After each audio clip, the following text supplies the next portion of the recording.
Ablaye Sarr bi nga xamante ne moo ñu fi tax a teew ñu ngi koy ñaanal yàlla su fekkente ne lii moo gën ci moom yal na ko yàlla jox yal na ko yàlla jox na doon lay jig su fekkente am nga ko mu doon la jig kon maire bi nga xamante ne moom lay yootu yal na ko am te bu ko amee mu doon njiglaayam bu ko amee mu doon njiglaayam ndax dañoo toll ci jamono joo xamante ne gumbo warta jiite toll nañ jamono joo xamante ne gumbo warta jiite ku jàng ku xam fi nga xamante ne foofu la jamono toll moom mu war a jiite te yaakaar naa loolu ñu ngi koy sant ci Ablaye Sarr ndax cadre bi ni mel bu demee war a àdduna si ba dellu si ne leen jox leen ma mairie Fimela ma def ci li nga xamante moo ci war kon waruñ ci am ñaari xel xam nañu ne man na ko te attan na ko te incha allahu bu jëlee mairie bi li nga xamante moom lañ ci sant da ko def incha allah.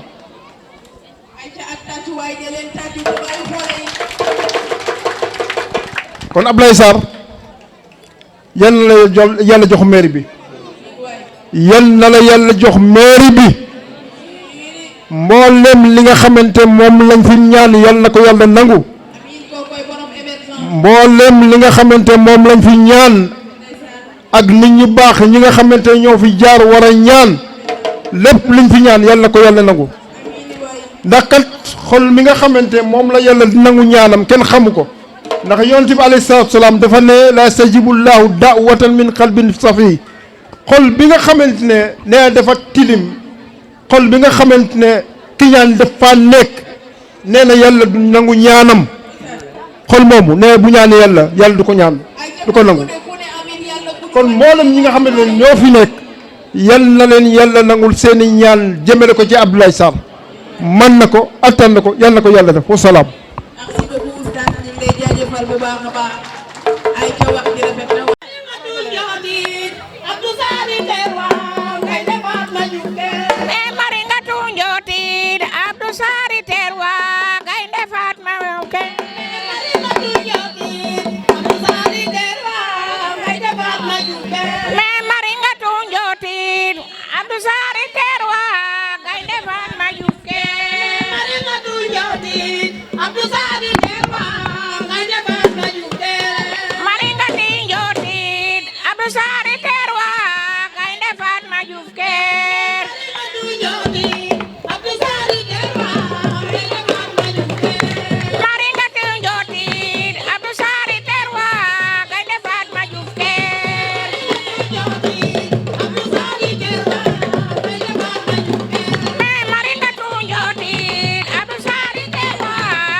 may waxee ak yéen contrat bu mag mi ngi may xaar ca Linguère lii ngeen di def maa leen ko dàq def ndaxte tey laay def déclaration politique ca Linguère pour wane na dama bëgg mairie Linguère ndaxte nag jamono ji ñu toll dañoo toll ci jamonoy naxante jeex na fi kii di seen doom di Abdou Sarr bi muy ñëw Linguère lam fekkoon Linguère ca hôpitalu Linguère suñ amutoon ku mel ne Abdou Sarr ba tey dellu na nekk case de santé yàlla dogal Abdou Sarr nekk nit ku jub Abdou Sarr nekk nit ku ànd ak président Macky Sall ba mu jeex tàkk Abdou Sarr nekk koo xam ne cey bés bu ngeen reppee ba jox Abdou Sarr seen commune bi xam nga booba lan ngeen ciy gis yaakaar naa ne ku dikk fi mu laa lëndëm dootu la sonal ndaxte nag kii mooy homme de développement Abdou Sarr mooy homme de développement dama bëgg nga ñëw taxaw nii ma wax leen lan mooy homme de développement daf naa nga teel li nga yor tàccu leen ko mu riir a riir ndaxte tey si tey fii may waxee kaddu ministre de l'intérieur monsieur Aly Ngouille Ndiaye laa fi waxee kaddu Habib Sy laa fi waxee kaddu kilifa diine yi laa fi waxee kaddu doomi soxna yi laa fi waxee ndaxte Abdou jar loolu ci département de Linguère dama ne yéen waa Fimela cey bu ngeen fexe ba Abdou Sarr doon maire cey bu Abdou Sarr doon maire de Fimela dama ne jaratut ngeen ni waaw waaw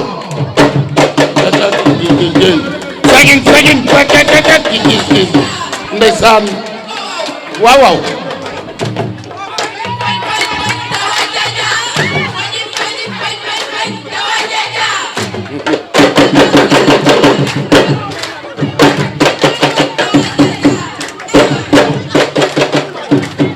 nii sa ñoom papa doon ko defalee Léopold Sédar Senghor tey nga di ko defal yal na yàlla def fal gi gën a yomb ci moom nit ki loo bañ nit ki seddal ko jukkoom Abdou Sarr nekk naa ñun durant juróom-ñaari at xam nga lan moo jëlee Abdou Sarr Jolof ndogalu yàlla waaye kenn du la dafa sàcc wala dafa jël alalu askan wa jëriñoo ko ku ñëwoon fekk ñu ci am problème mu salaire Abdou Sarr di dem wàcc fa 400 millions fu ma toog ñeme naa koo wax leneen li ci des tey Abdou Sarr may ma tuuti ndeysaan waaw waaw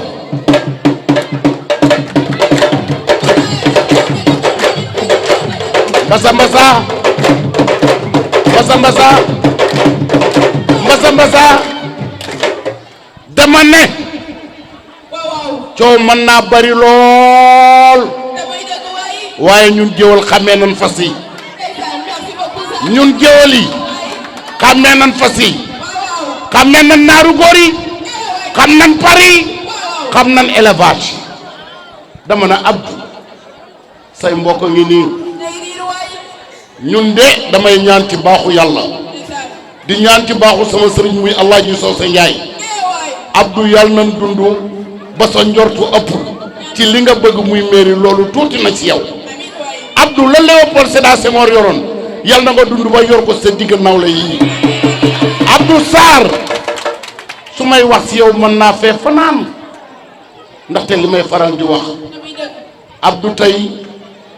lu ne gis naa ko waaye yaa ma gënal ki ma bokk ak ndey ak baay Abdou bu dee taw na maa ngi yow bokk nañ ànd seetlu ko Abdou duma la trahir ba korog may sangoo suuf dama ne candidat laa war a doon waaye soo deful ndànk ma jàllale kenn fu teeku ànd ak samay bokk ñëw bokk ak yow campagne bi ba mu jeex tàkk ndaxte man dara tardé gul ci man beneen bi ci des mi ngi fat nag engagement bu rëy lay jël te yéen jeunes yi yéen a ko ko jël loo yéen na ko Abdou kaay ñu jox la maire mais ndax xam nga ne tey si tey yéen jeunes yi yéen rek a mën a fal Abdou Sarr bu ngeen gëmee lenn am maire bu gën ci maire yi ñaari junni ñu la koy naxee chaque année saakoob ceeb ñu la koy naxee chaque année seen doom yi dem étudiants yi sonn lool te fa ñu nekk Abdou Sarr xalaat loolu ne dafay war a mën a jóg yaakaar naa ne loolu dafay jóg na fi jóg ànd ak nag sama xarit muy awa buuru këram mi ngi nii toog ànd ak nag rakkam ñu ne ko lan ngay liggéey Abdou moo fi am lu kenn amul ci Sénégal Abdou fi am ci Sénégal loo xam ne kenn amu ko Abdou médecin la jabaram di seet bañ kii jabaram di xotti di opéré waaye yéen waa Fimela seen waaw waaw lay la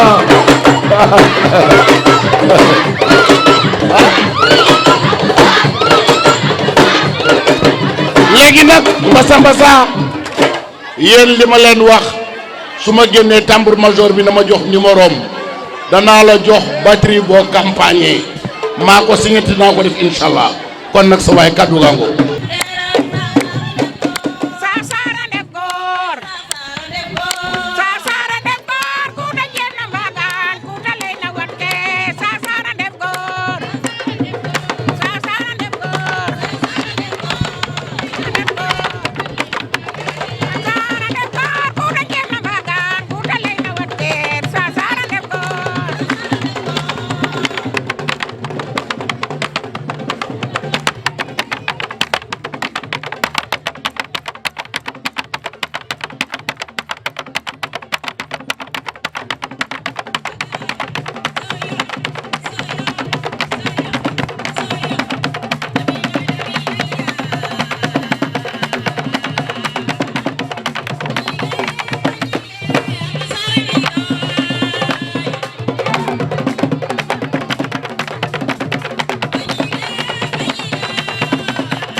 que ñëpp ngi wax ci hôpitalu Linguère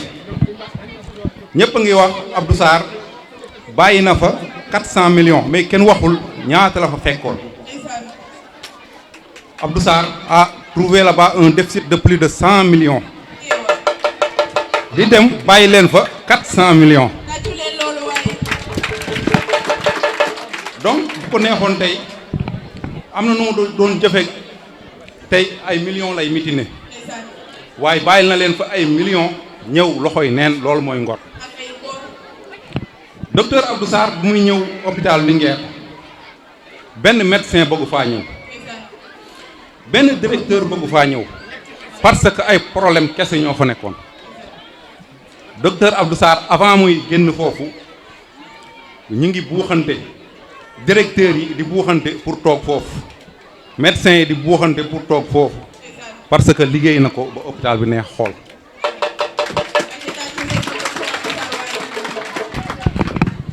donc li ma la doon wax moo la fekkee sa bureau jógal nga def sa yëfu bopp parce que dëkk bi du ñu fay mérite loolu laa doon wax mu la fekkee sa bureau waaw jógal nga def sa yëfu bopp parce que dëkk bi du ñu fay mérite man PCM la man maa jiite médecins yi nekk au niveau de Linguère yëpp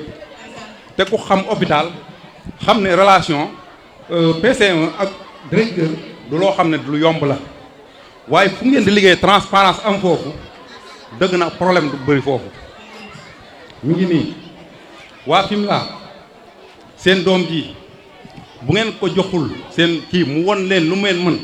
di ngeen ko dégaat ci yeneen ONG mu fay jaay xam-xamam ngeen ne pourtant fii la laajoon mairie bi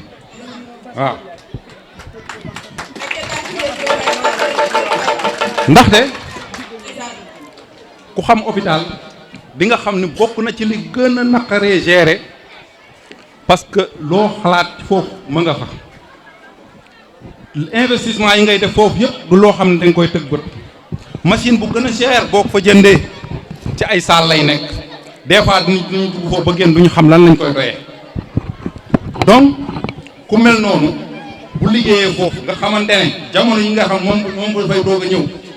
fournisseur boo waxoon hôpital Linguère day ren déedéet mais laata mu fay jëm ñëpp dañ doon buuxante pour dugg ci marché Linguère yi. liggéey rek ay dëgg. donc liggéey rek a wóor ñaan naa yàlla bu ma fi ñëwaat yàlla na doon jour bi ngay présenter say réalisation au niveau de Fimela. amiin waay tàcculee loolu. donc seede yooyu laa bëggoon wax waa Fimela élection locale du mbiru parti politique mbiru gox la da ngeen di seet ku mën a liggéey gox bi ngeen jox ko gox waaw lu ma mën a seede mooy bu ngeen ko joxee seen dëkk bi du sàcc seen xaalis loolu moom mën naa koo seede waaw. merci beaucoup. wasalaam. buñ ne Fimela ne jom buñ ne Fimela ne fulla buñ ne Fimela ne fayda kon waa Fimela seen doom bii nga xam ne mooy Abdou Sarr di ko am fulla di ko am jom jàppale leen ko. délégation bi nga xam ne moom laa àndal muy professeur Omar Camara mu nga nale toog ak Yaxara Jammeh ak monsieur Sakho di leen xamal ne Moussa Touré li tax teewul fii bi mooy 5e édition bi muy joxe fourniture ci commune Fimela ci 16 villages yi mu yebal ñu fii ngeen war a xam ne tey jii Moussa mooy docteur Abdou Sarr mooy Moussa Touré loolu moom pour ngeen xam ko kenn mënu leen xaajale te li ci kanam raw li bët dama ne Totala mu ngi nii mun na ma seede ba ko nattu bi dalee dama oo Totala moom ni oo naa ko ma ne ko man je combats l'injustice la tricherie et le mensonge du ma seetaan nit ku baax ñu koy yàq du fi am tey du fi am ëllëg ma ne ko presse bi laa bëgg a dajal pour wax leen kan mooy monsieur le docteur Abdou Sarr am na jom am na fulla am na fayda ba may def loolu waxtaan naa ceeg suma kilifa di maître El Hadj Diouf wax ceeg Moussa Touré ñoom ñëpp ñu ànd ci kon na ngeen xam ne bés ni ki tey Abdou Sarr mooy ñun ñooy Abdou Sarr. garab bi nga xam ne mooy faj seen coono yéen waa Fimela muy seen coono ñàkk ndox muy seen coono éclairage muy seen coono sport muy loisir muy seen jàkka yi muy seen marché yi muy fi jigéen ñi war a defee formation ngir am liggéey li jeunes yi war a fexe ba nga xam ne ñi yaxantu nekk secteur informel bi am loo xam ne dañ ko yóbbu seen kër kii moo yor solution bi moom moo yor garab bi kon kii la waa Fimela doon xaar du ma si sori moom dina si ñëw délégation ma àndal nag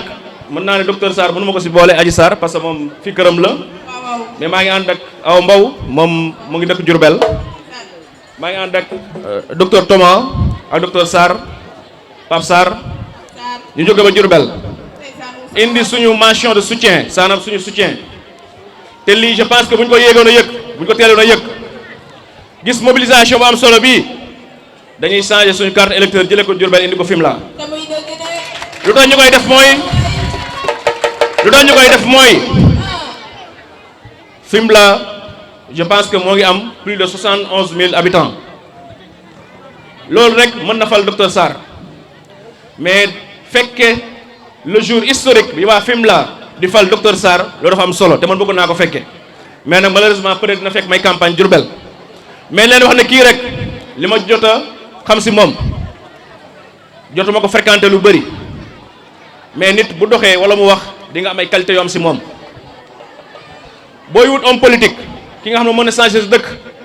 xoola fi mu jaar docteur Faye wax na ko léegi gérer hôpital ak faj malade moo gën a métti lépp ku mën a gérer hôpital faj malade ba ñu joxee dëkk du la të kon population Fimela surtout la jeunesse yéen a fi ëpp yeewu leen balaa muy trop tard am ngeen ku leen mën a indil yokkute am ngeen ku leen mën a indil naataange kon fexe leen ngeen jàpp si docteur Sarr ba candidature am bii bu njëkk ngeen xeexle ko ngeen wane seen bopp ci réseaux sociaux yi wane seen bopp ci WhatsApp wane seen bopp fépp ba nga xam ne candidature am bii dañ koy valider incha allah le 23 janvier mu nekk maire Fimela. du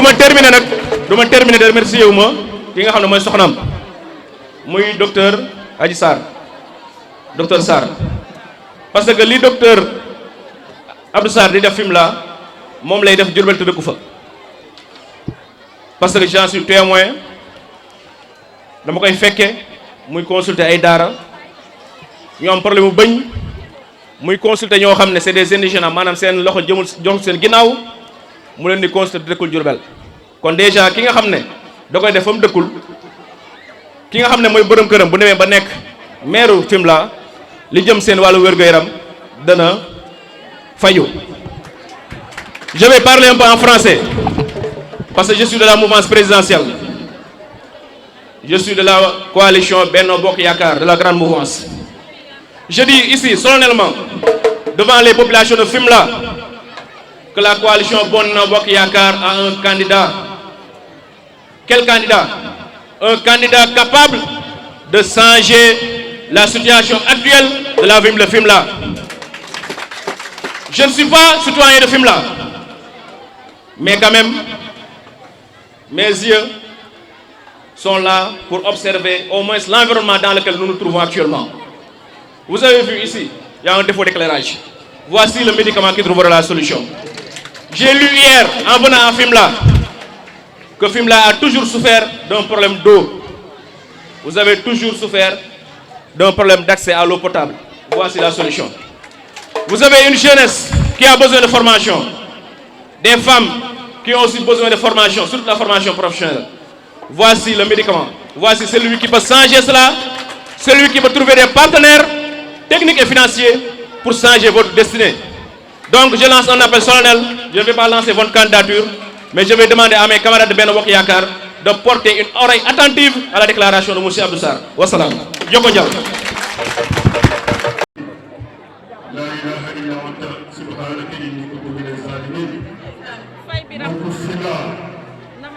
donc commune 16 villages Fimela tey maa ngi taxaw c'est la première fois ma taxaw ci kër gi Fimela bi di wax parce que je veux faire un témoignage de Abdou Sarr, docteur Abdou Sarr. Donc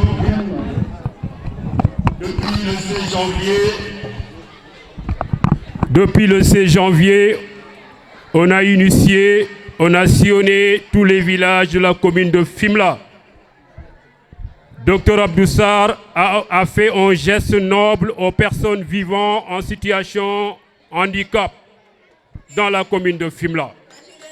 Bravo, Docteur Abdou Sarr. Le jour de l'Assemblée générale du 16 janvier qui a eu lieu à la salle des éclaireurs de Fimela, le Docteur Abdou Sarr a fait un grand geste noble aux personnes handicapées. Il leur a donné, ou bien il a remis une enveloppe pour les remboursements de transport aux personnes handicapées des villages environnants. Merci Abdou Sarr. Man fi ma taxawee fii tey man maay président association des personnes vivant en situation handicap dans la commune de Fimela. Ça m'a fait une grande fierté pour le témoignage devant Abdou Sarr, devant le public des fils de Fimela. Je vous dis, ma wax leen ne Fimela, avant l'acte 3 de la décentralisation, le premier président de la communauté rurale de Fimela est natif de Fimela, notre père, Feu Doudou Kane, le fils... Non, c'est Doudou Kane, hein? Voilà. Donc, mon école président, le premier président de la communauté rurale de Fimela, ou à Fimela Lawon. Le deuxième président de la communauté rurale de Fimela, c'était Abdou Kodou de Yayem. Le troisième, c'était Simon Siga Boudjilor Djidjak.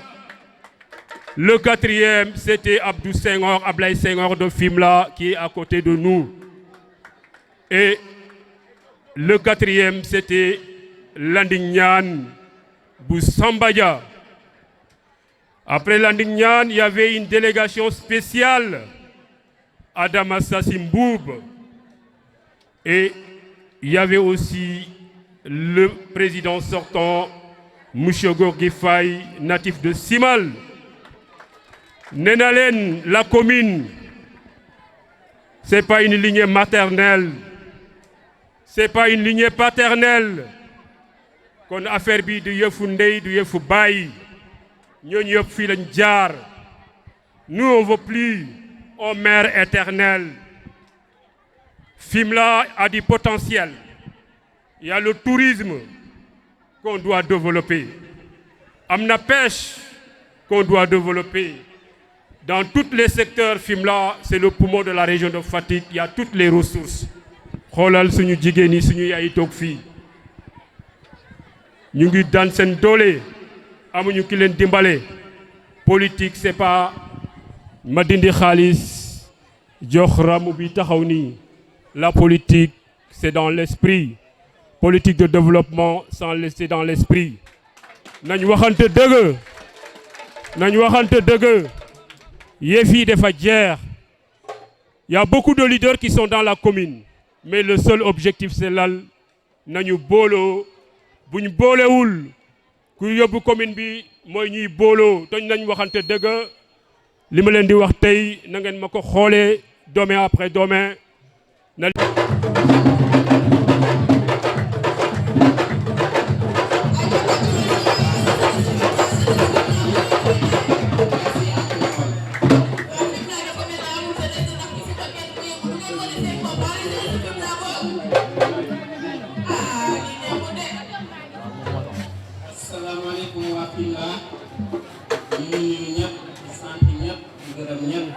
coono bi bari na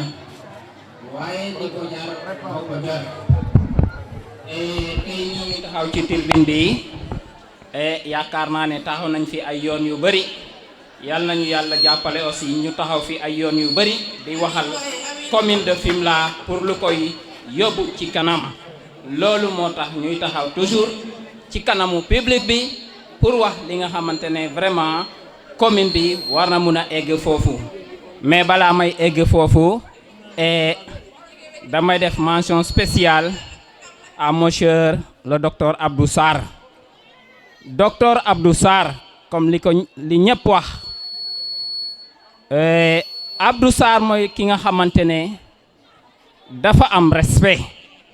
Abdou Sarr mooy ki nga xamante ne dafa am considération. Abdou Sarr mooy ki nga xamante ne du trahir. Abdou xamul trahison. Abdou mooy ki nga xamante ne bu dégg taxawee mu nangoo perte lépp bu nekkee ay millions mu bako fa ne ko millions diitaluma li ma tiital man docteur Abdou Sarr nan lay def ba hisser le Sénégal waxatuma sa commune Fimela nan lay def ba hisser la santé ñu am un docteur Abdou Sarr qui est là soxlawul alalu nit. Abdou comme ni ko gars yi waxee fii ba muy génn Linguère lépp la bàyyi foofu ñëwul Fimela ak 4x4 bu jar 30 millions ou bien 50 millions ñëwul ak loolu. Abdou ñëwul Fimela pour lu mu am. Abdou dafa ñëw Fimela pour hisser le développement de la commune de Fimela dans le domaine de la santé, dans le domaine de l'éducation, dans le domaine de la pêche, dans le domaine de l'agriculture, dans tous les domaines que nous avons ici dans la commune de Fimela. Abdou est l'homme qu'il faut pour pousser ce développement ici. Nous le savons très bien. Nous le savons très bien. De plus, nous avons deux dames à côté de docteur Abdou Sarr. L'une s'appelle Madame Sarr. Kooku tàgg nañ ko fii fuñ ko tàggee fii ci xam-xam. Docteur la, dentiste la, def na fi journée médicale, consulté na fi jigéen ñu bari Fimela gratuitement. Ça c'est une compétence et elle est avec docteur Abdou Sarr. Nous avons Madame Sarr ma jigéen ki nga xamante ne ñëpp a xam ne fii tey képp ku am jabar rek dina tollu foo xamante ne ñëpp a xam ne dana sonn. Donc Madame Sarr mi ngi nii nekk gynécologue ñëw na fii def consultation Fimela fii kon jigéen ñi compétence yi ngeen soxla ci jigéen ñi ñaari jigéen yaa ngi fii mën nañ lañ fee defal lu ne moo xam dentiste la moo xam affaire accouchement la am nañu ñaari madame Sarr yoo xamante ne ñu ngi fii kon avec docteur Sarr il y a une équipe très soudée ñu ngi fii te mun nañu hisser la commune de Fimela.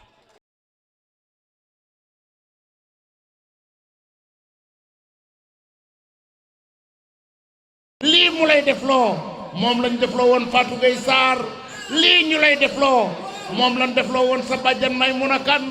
kon damay ñaan ci yàlla ñooña lañ yor yàlla na nga dund ba yor ko kon nag soxna si kaddu gaa ngoog say mbokki Fimela ngoog. asalaamaaleykum waa mbokk Fimela salaamaaleykum commune Fimela yëpp avant tout d'abord nag damay jégalu te di dalal bu baax gane tey de xam naa ne waxewuma fit te waxewuma njàmbaar waaye kii nii nekk sama gannaaw ku mu jiital ku ne te ñeme woo wallaay doo gor sama mbër baa ngi nii toog mooy docteur Abdou Sarr docteur Abdou Sarr mooy ne bu tàngee yéen jeunes yi toog leen ci ginnaaw man mun naa toog ci kanam dëkku naaj bi allahu akbar kii rek a ko mun gor baa ngi nii toog jàmbaar baa ngi nii borom fulla baa ngi nii borom fayda baa ngi nii kii mooy docteur Sarr peut-être pour la première fois may wax ci public mais jaral na ma ko jaral na ko keneen ak ñeneen kii mooy Abdou Sarr bu ñuy wax ci social moo ma ci day bu baax a baax da lay jox te du gestu ci ban joxin la lay jox ci joxin bu am ful la bu joxin bu am teggin ndax xamul foo te bugg ko man nag kontaan naa la jeunesse dañoo souffrir souffrance boobu moom la docteur bëgg a dindi xam nañ ne yoon bi metti na waaye ñëwee na koo dëkku ndax jeunesse su Fimela jeunesse su commune u Fimela gàcce ngalaama Saara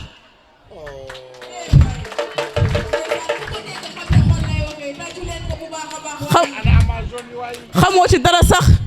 xol boobu moo ma yëngal keneen anima kër yi nekk ñu fa yëpp Abdou Sarr récemment la fi organisé des journées de circoncision ak cum xale yooyu jàmbaar yooyu su ma leen di gis sama Facebook sama xol sama yaram day daw am na parents yoo xam ne bëgg nañ ko mais mënuñu ko mais moment bi arrivé na def na ko ci ngor ci sutura j'attends inchallah le jour bi ngay def déclaration que gagné nga avec tes projets inchallah merci beaucoup. Ndeysaan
Messieurs les chefs de village présents ou leurs représentants, Messieurs les autorités religieuses, coutumières et notables, Mesdames et Messieurs les responsables politiques ici présents et leurs délégations,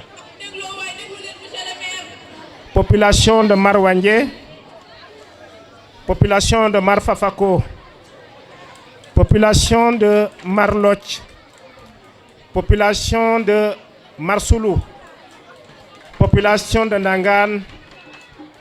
population de Campama, population de Djilor, population de Yayem, population de Simal, population de Sambadja, population de Baboukar, population de Ndjedjeng, population de Kobongoy 1, 2 et Kobongoy village, population de Ker Samba Diallo, population de Ker Alhamdou et population de tous les hameaux constituant la commune de Fimela. Chers anciens, et quand je parle de chers anciens, ce sont ces gens-là qui ont mouillé le maillot pour véritablement participer au développement de cette commune. Et nous avons quelques-uns présents dans cette tribune. Je veux nommer le doyen Abdou Thiam, je veux nommer Mamadou Pince, je veux nommer le président de l'association de Fimela, en l'occurrence Boy Kodou, communément. Je veux nommer tout le monde.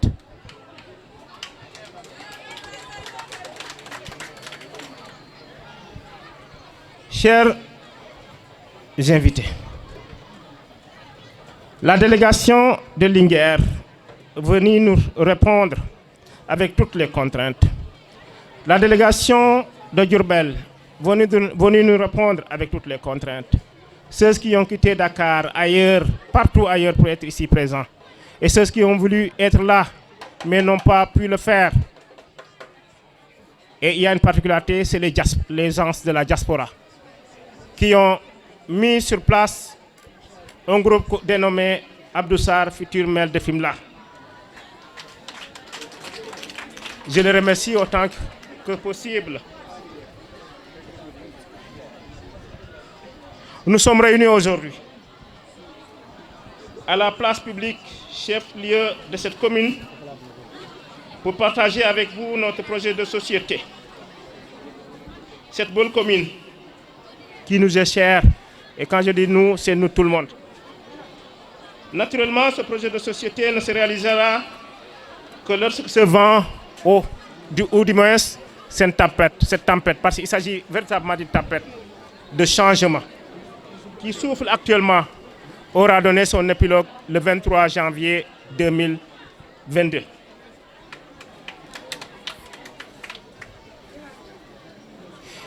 Il est établi dans l'histoire que les hommes, c'est un principe fondamental de l'administration, que les hommes doivent passer, mais que les institutions demeurent. Et qu'à chaque étape, qu'on puisse mesurer le niveau de performance qui a été réalisé par les acteurs principaux. Nous sommes arrivés au terme d'une gouvernance de 12 années, dont vous avez fait le bilan. Je me réserverai de le faire par courtoisie. Je me réserverai de le faire et au moment venu, les gens vont dresser le bilan de façon exhaustive. Mais aujourd'hui, il n'est pas question de critiquer. Aujourd'hui, je vous ai appelé pour vous partager avec vous le projet de société. La réforme de la décentralisation de 1996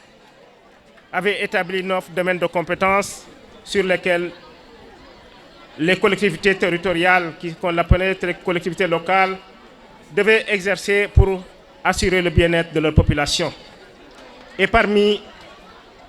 ces 9 domaines de compétences, on en cite la santé, l'éducation, qui sont les 2 domaines phares. Et quand on parle d'éducation, on parle de formation naturellement. La culture, le sport, l'environnement et tant d'autres. Sur tous ces domaines,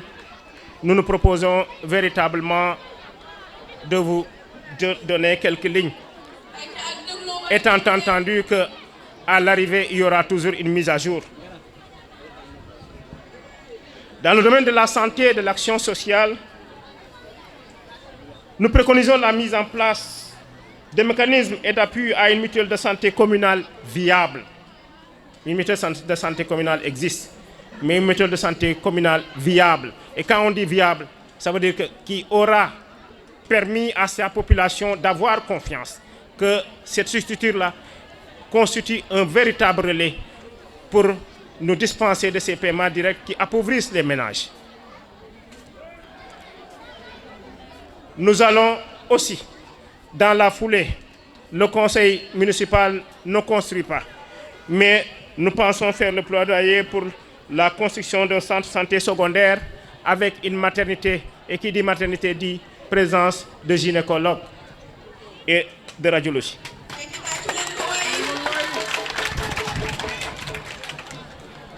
Nous préconisons aussi le versement régulier des fonds de concours aux structures sanitaires pour qu'ils puissent fonctionner normalement et avoir des tarifs que la population puisse supporter. Nous comptons aussi, à travers ça, accompagner les groupes vulnérables. Et quand je dis groupes vulnérables, je n'ai pas été sensible quand l'association des handicaps a voulu mettre sur pied cette association. Les handicapés de la commune ont voulu mettre sur pied cette association pour véritablement aller vers des actions qui puissent permettre le bien-être. Et c'est là où nous avons contribué utilement. Mais il est clair que si nous voulons que les gens soient indépendants, si nous voulons que les gens soient autonomes, il nous faut élaborer des projets viables, des projets à long terme qui feront que l'assistanat fera place au partenariat. Il faudrait qu'on soit partenaire. C'est dans ce cas, véritablement, qu'il y aura du respect.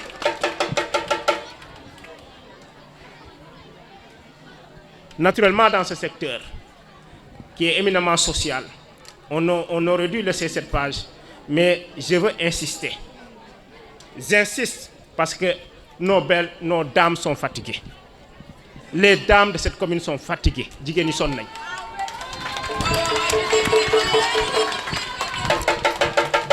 Xam ngeen ni leen sonnalam mooy formation projet non viable. Formation projet non viable. Bàyyil ma jox la ab 100 000 francs wala vous êtes un groupement de 20 personnes ou de 30 ñëw leen jël 1 million. Vous partagez ces 1 million là. Il y a les frais de dossier. Il y a autant d'autres qui font que ce projet ne peut pas être viable. Et à la...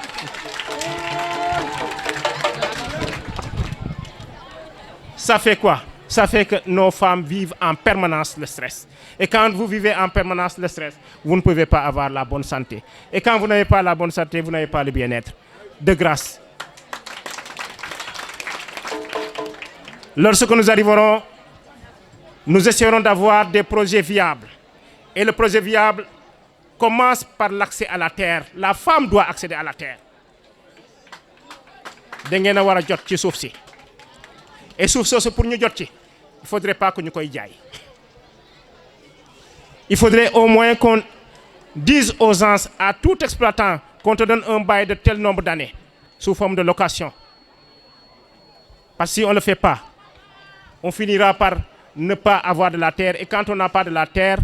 on a la peur au ventre. Parce que doo am foo béyee, doo am foo defee maraîchage, doo am foo mën a installer ça un petit carré pour mener tes activités. Donc la femme doit accéder à la terre. Et pour que la femme accède à la terre, il faudrait véritablement que nous gérions le foncier avec beaucoup de responsabilité.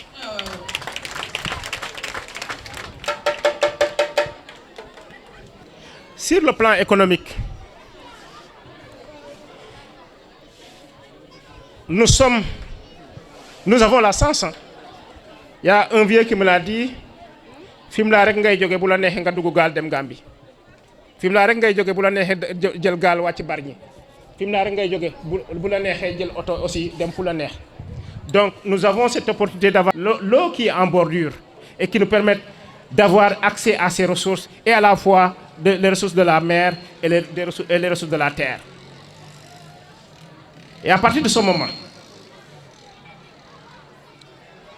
il nous suffira tout simplement de réfléchir sur les mécanismes de financement qui permettront d'accompagner les différentes couches. Et quand je dis couches, il y a d'abord les femmes, il y a d'abord les jeunes, ensuite les jeunes. Et les femmes, il faudrait qu'ils accèdent à des financements consistants, qu'ils accèdent à des grandes surfaces de terre pour pouvoir mener les activités. Et aux enfants ou aux jeunes, une formation adéquate et un suivi accompagnement pour que ceux-là qui veulent avoir des projets soient accompagnés. Ceux-là qui doivent être intégrés dans le secteur privé en termes d'emploi,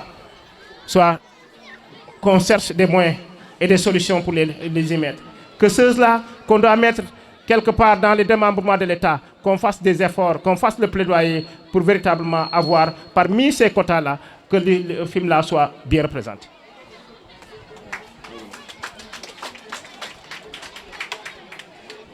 maa ngi doon wax ñu ne ma ñu wax ma wax ci wolof pour ñëpp dégg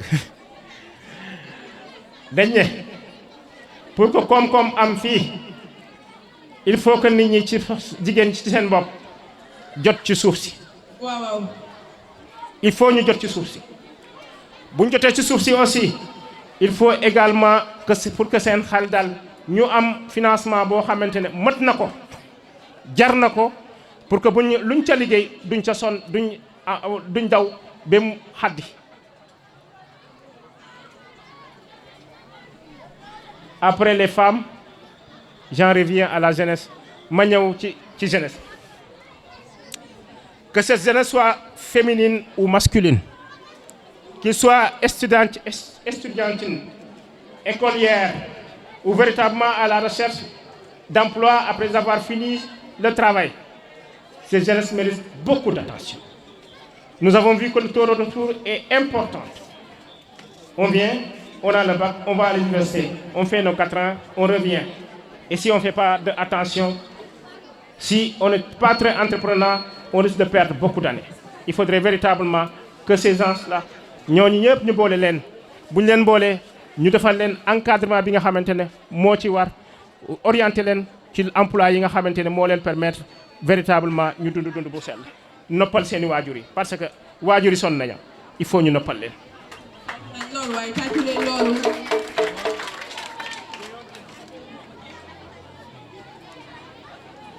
toujours damay wax suñu gox bi dafa am ay potentialité bu ñuy wax histoire boo waxee Mbissel dafa am lu muy représenté ci histoire boo waxee Simal dafa am lu muy représenté ci histoire boo waxee les îles de Mar dafa am lu muy représenté ci histoire boo waxee Djilor le premier président du Sénégal fii la dëkk boo waxee yaayam tous ces gens-là dafa am lu ñu représenté ci histoire et à partir de ce moment comme suñu président moo théorisé le cousinage à plaisanterie véritablement ñu jàpp ne li ñu naan festival du royaume du Sine pour que ñun véritablement comme at bu ne ñu ne am na événement boo xam ne am na ca Sine fan lañ amee ci commune de Fimela et ce sera un événement culturel ou bien boo xamante ne lépp lu ñu am ci potentialité culturelle lépp lu ñu am ci richesse culturelle gars yi dañ ko xool càmbar ko génnee ko mu indi njëriñu askan bi parce que ña fay ñëw képp ku fay ñëw lu mu yees di nga jënd mbuusu gerte caaf et ils seront nombreux à venir et ça va day sukkali économie. bu ñu waxee toujours ci économie suñu force mooy lan mooy ni ñu décrire environnement boobu géej gi nekk nii liy nekk mooy à partir de ce moment tourisme bi ñu ngi xool bu fekkee ne amatuñ suuf si nga xam ne moo fi ne le tourisme sera accaparé par d'autres skis et que nous serons étrangers chez nous. Il faudrait au moins que véritablement ñu accompagner nit ñi pour que ñu construire ay complexes dignes de son nom yoo xamante ne bu ñëwee dina mën a profiter ñu nga xamante ne ñoo dëkk ci dëkk bi.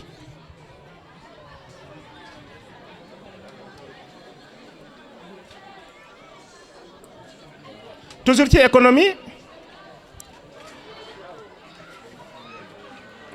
am na ay jàmbaar yoo xamante ne bi ñuy waaj tabaski bi fii ci Fimela et bu ñu waxee fii ci Fimela mooy day tax ñu mu jox ñu inspiration feneen ay jàmbaar yoo xamante dañoo jógoon góor ak jigéen nee nañ dinañ def marché hebdomadaire man de ba léegi mu aw ma explication bu leer nañ lu tax marché hebdomadaire wa amul. donc war nañ débrouiller pour que fi nga xamante ne fépp foo xamante ne bu ñu fa defee marché hebdomadaire mu mën a am clientèle bu ko jar boo xamante ne nit ñi bu ñëwee bàyyi ko feneen bàyyi fi li nga xamante ne ay ressources lañ yi ñu jëlee foofu ñëw indi ko fii il faut ñu def ay marché hebdomadaire yoo xamante ne dañoo bien. L'artisanat artisans yi nous sommes heureux kontaan nañ parce que ñoom au moins ci information yi ma am nangu nañ booloo te loolu yàggul ba tey jii am na au moins plus de 250 de carte professionnelle yi nga xamante ne artisans yi am nañ ko. et ci biir loolu artisans yooyu yi nga xamante ne loolu lañ ko constitué noonu il faudrait ñu accompagner leen. accompagner leen mooy lan mooy ñu fexe ba intégrer les différents ministères ñu def ay projets yoo xamante ne day accompagner artisans yi comme yow que nga nekk couturière ou couturier que nga nekk coiffeur que nga nekk menuisier que nga nekk mécanicien que nga nekk lépp lu mu doon comme nga nekk même duud kan bi nga xamante day teg kii bi lépp loo mën a doon ñu accompagner la.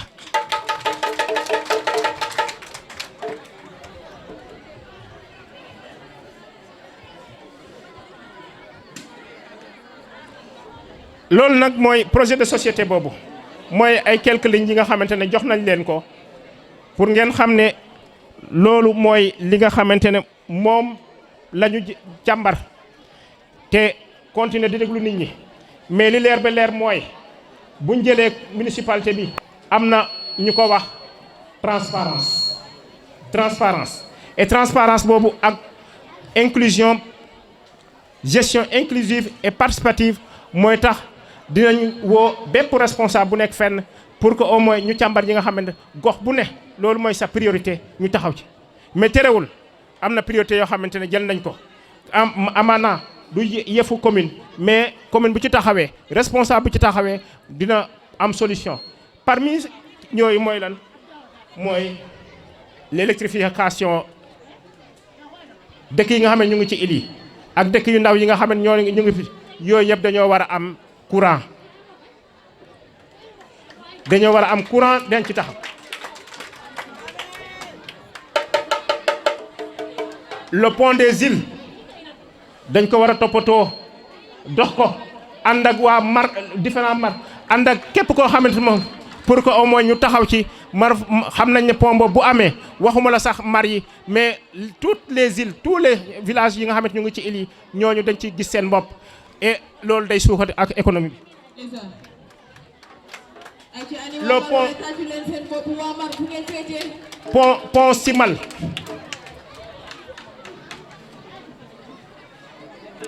ak un stade municipal bu ma waxee stade municipal nag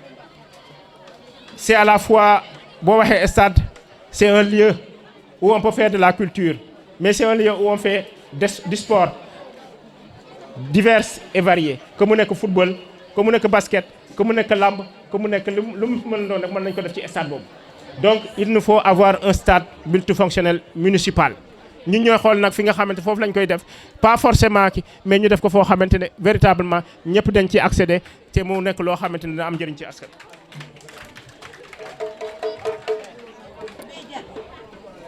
ci environnement dama jàpp ne il faudrait au moins ñun am nañ sens parce que dafa am benn liggéeykat bu nekkoon World Vision nee na suñu gox bi moom mooy la Casamance du Sine et nga la Casamance du Sine boobu nañ fexe ba buñ ko perdre pour ñu bañ kaa perdre nag il faut véritablement ñu identifier des zones vertes boo xamante ne on dira à un moment donné un habitant une arbre que habitant bu ne képp ku fi dëkk duut kan na samp benn garab Abbas na samp benn garab ku ci ne sant benn garab loolu day tax day suukat parce que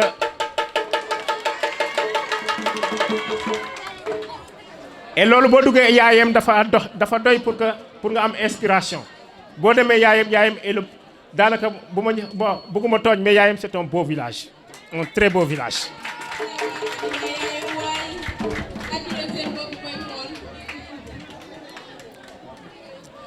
L'agriculture loolu yëpp ci plaidoirie la il faudrait que mu am de grandes surfaces avec une mutualisation maanaam ñu bëri ñoo koy bokk ci grandes surfaces yooyu ñu def li nga xamante moo ci mën a war pour que le rendement au mètre carré mu gën a augmenter moo gën ñuy béy loo xamante ne dafa yaatu indi ñu coono te buñ koy def sax doo ci amati motivation dañ koy def rek ngir formalité loolu dafa war a jeex surface yooyu ñu béy ko def rendement maçon yi fàttewuma leen dudd mais ku wax gox bi aussi wax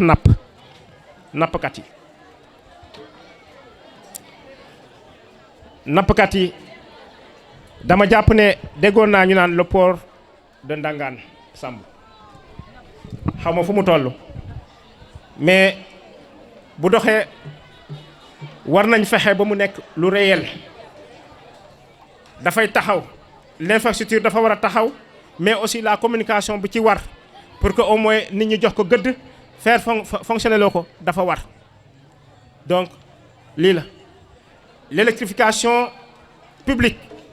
yooyu dañ ci taxaw mais loolu pour mu am du mbiru Abdou Sarr loolu pour mu am ça passe par un conseil municipal fort loo xamante lépp lu ñu am ci ressource jàpp nañ ne kii duudukat gox bi jox nañ ko déglu nañ ko te am na foo xam ne foofu la jëriñ nit ñi te am sens nekk conseiller dinañ ko déglu ki nga xamante ne bu dee duudu amul sens nekk conseiller bu ñu soxlaa domaine am ne ko kaay tegal ñu nu ñu def bi pour que dañuy am njëriñ dinañ woo duudu mu ñëw toog loolu mooy gestion participative et inclusive. Équipe boobu doit être compétente du yem ci compétence parce que Sénégal du compétence moo fi ñàkk volonté ak taxaw boo ko defee benn fan tey jii ngela boo koy def dans 10 jours bu mu la soof ngela boo koy def dans 10 années bu la soof mais Sénégal lu ko soof moo yomb il faudrait au moins qu'on accepte de suivre te suivre boobu day laaj ñuy accompagner nit ñi à tout moment.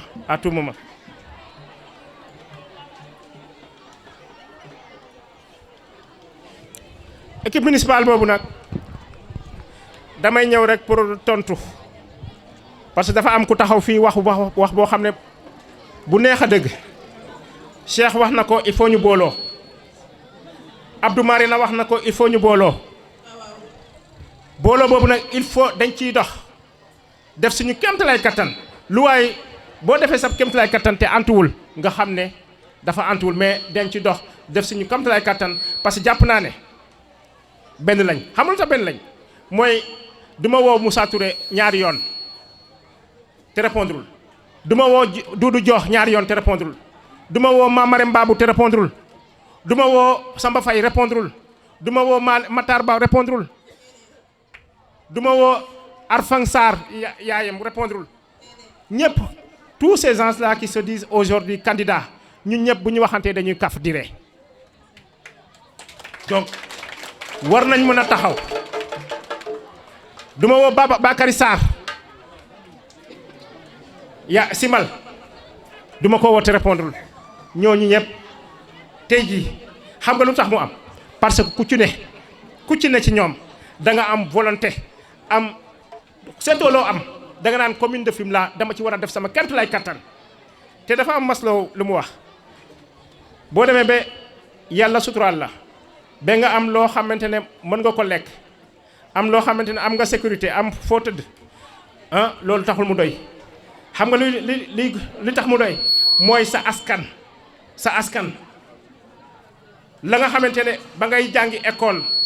daje nga koo xamante ne sa nijaay la sa tonton la da ngeen bokk dëkk bi amoo bik mu jëndal la ko nga sonnoon quelque part am ku la sauvé loolu mooy askan boo demee ba jàpp ne war ngaa mën a defal sa askan dara na la jaral lu ne na la jaral lu ne ba tax na ñun ay valeur la ñu demee valeur boobu pour ngeen jàpp ko ñi xam siire xam nga boo siire sa daal day rafet ah Abbas boo siire sa daal day rafet briller voilà nga neex a gis siire boobu xam nga lan la mooy compétence intégrité respect engagement compétence parce que lu waay def te mënoo ko du sotti intégrité parce que li ñëpp moom boo ko bëggee dugal sa poche du sotti lu waay moom baax ko da nga koy bàyyi ak moom li nga jël li nga moom li nga xamante Abbas moo ko moom nga bàyyee ko respect quel que soit nit ki âge am sexe am ak nu mu mel nu ko yàlla mën di bind rek jox ko cër bu moom jox ko ba mët sëkk waaye nag amul ful la ba lépp looy def ba jàpp ne lii da koy def mu ànd ak dugg na ànd ak dugg mooy siire bi ma leen di wax loolu bu ñu ko defee ñu siire suñu commune bi mu briller rafet jekk macha allah. du ma def dara lu dul sant kilifa yi nga xamante ne ñu ngi fiy toog te yàlla xam na ne joxuma ci kenn juróomi dërëm sant yi nga xamante ne am ngeen temps pour déglu ma te joxuma ci kenn juróomi dërëm loolu day signifier que comprendre ngeen am ngeen loo leen bëgg te gis nga li ngeen bëgg dañuy wax nii rek mais li ngeen bëgg ci loolu la ñuy dox ñuñ